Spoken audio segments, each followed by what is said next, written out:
Vu sous cet angle, le pont Wilson apparaît comme un ouvrage unique. 15 arches identiques soutiennent le tablier de plus de 400 mètres de long. Et pourtant, quasiment aucune de ces arches ne date de la même époque. Si l'effondrement le plus marquant reste celui de 1978, où près d'un tiers du pont était tombé dans la Loire, ces arches ont également été malmenées au XVIIIe siècle et pendant la Seconde Guerre mondiale. Reconstruit à maintes reprises, le pont Wilson, ce sont donc plusieurs ponts en un.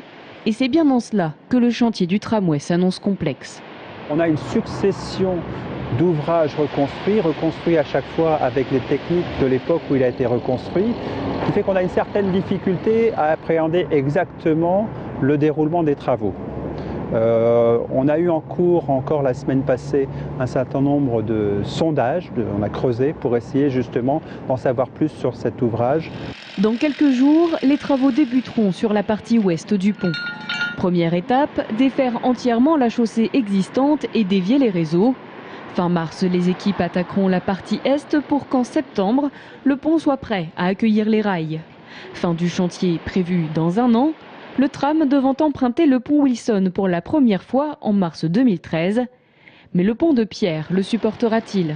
C'est un ouvrage maçonné, c'est parmi les ouvrages structurellement les plus costauds. C'est l'ouvrage sur lequel quand même est prévu pour passer les convois exceptionnels de 100 tonnes. Donc bon, de ce côté-là, on n'a pas d'inquiétude particulière.